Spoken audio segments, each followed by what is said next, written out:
যেটার আশঙ্কা ছিল ঠিক সেটাই হলো, যা ঘটে গেল দিল্লিতে। কিছু ঘন্টা আগেই সেই খবর বেরিয়ে আসে, শোনা যাচ্ছে দিল্লিতে ইসরায়েলের যে দূতাবাস রয়েছে তার নিকটে ধামাকার আওয়াজ শুনতে পাওয়া গেছে। বলা হচ্ছে ওই এলাকার আশেপাশের যে মানুষজনরা রয়েছে তারা সেই আওয়াজ শুনে দ্রুত দিল্লি পুলিশকে ফোন করে। দিল্লি পুলিশ ঘটনাস্থলে পৌঁছে যায়। ওদিক দিয়ে ইসরায়েলের দূতাবাসও কনফার্ম করে দিয়েছে যে হ্যাঁ, আমাদের দূতাবাসের কাছে একটা ধামাকা হয়েছে। ওনারা এটাও জানিয়েছেন তাদের সমস্ত স্টাফ, ইসরায়েলি ভারতীয় সবাই একেবারে সুরক্ষিত রয়েছে। এই হামলায় কারোর কোনো রকম ক্ষতি হয়নি। দিল্লি পুলিশের সাথে তাদের ইন্টেলিজেন্স এজেন্সিও ঘটনাস্থলে পৌঁছে যায়। এখন তল্লাশি অভিযান চালানো হচ্ছে। একটু ভালোভাবে দেখুন, কিছু কি মনে হচ্ছে ভারতের জন্য একটু টাফ সিচুয়েশন চলে এসছে বলে মনে হচ্ছে না? কারণ এই 3-4 দিনের মধ্যে ভারতের নিকটে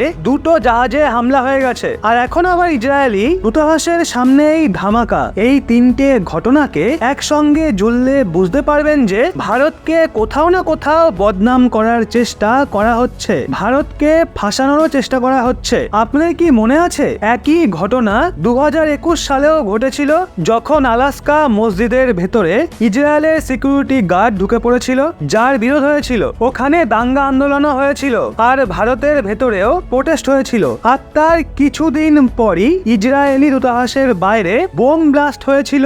প্রারম্ভিক খবর থেকে এটা মনে হচ্ছে এটাও 2021 সালে ঘটে যাওয়া ঘটনার মতোই। এখানে সংকেত দেওয়ার জন্য একটা ছোট ব্লাস্ট করা হয়েছে। আশা করা হচ্ছে সিকিউরিটি এজেন্সি খুব দ্রুত কোনো গুরুত্বপূর্ণ তথ্য খুঁজে বার করবে। এই হামলার পেছনে যারই হাত রয়েছে তার নাম সবার সামনে নিয়ে আসবে। এমন হামলায় যখন 2021 সালে হয়েছিল দিল্লির ভেতরেই ইসরায়েলি দূতাবাসের সামনে, তো এই হামলার সাথে ইরানের যোগসূত্র পাওয়া গেছিল।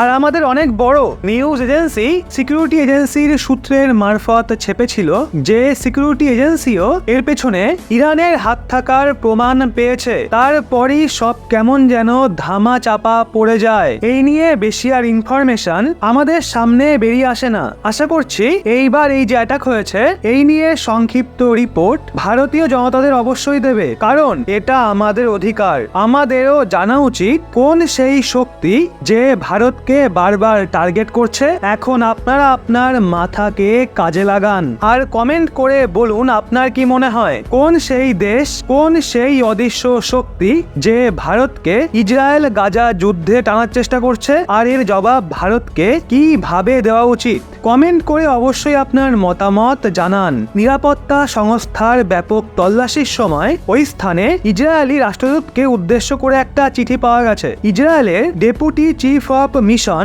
ওহাদ নাকাস কাইনার বিস্ফোরণের পর বলেছিলেন যে সমস্ত ডিপ্লোম্যাটরা নিরাপদ রয়েছেন এবং ইসরায়েলি নিরাপত্তা দলগুলি বিষয়টা তদন্ত করতে ভারতীয় কর্তৃপক্ষকে সহযোগিতা করছে। ইসরায়েলের জাতীয় নিরাপত্তা পরিষদ হিব্রু ভাষায় জারি করা উপদেষ্টাতে বলেছে যে বিস্ফোরণটি আক্রমণ হতে পারে।